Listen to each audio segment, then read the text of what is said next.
എന്താണ് ദൈവത്തിന്റെ സർവായുധ വർഗം എന്ന് പറയുന്നത്? നമ്മുടെ അരയ്ക്ക് സത്യം നാം കെട്ടണം. നോമ്പുകാലം നമ്മുടെ ജീവിതത്തിലേക്കുള്ള ഒരു തുറവിയായി സത്യത്തിന്റെ സുന്ദരമായ ഒരു ആവിഷ്കാരമായി നമ്മുടെ ജീവിതത്തെ കെട്ടുപണി ചെയ്യുവാൻ നമുക്ക് സാധിക്കേണ്ടതായിട്ടുണ്ട്. നീതി എന്ന കവചം നാം ധരിച്ചിരിക്കണം. സത്യവും നീതിയും നമ്മുടെ ജീവിതത്തിന്റെ ഭാഗമായി കാത്തുസൂക്ഷിക്കാൻ നമുക്ക് സാധിക്കണം.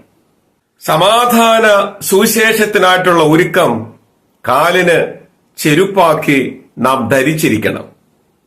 ദുഷ്ടന്റെ തീയമ്പുകളെ കെടുത്തുവാൻ വിശ്വാസം എന്ന അതിതീക്ഷ്ണമായ പരിച നമുക്കുണ്ടായിരിക്കണം. രക്ഷ എന്ന പടത്തൊപ്പി നാം ധരിച്ചിരിക്കണം.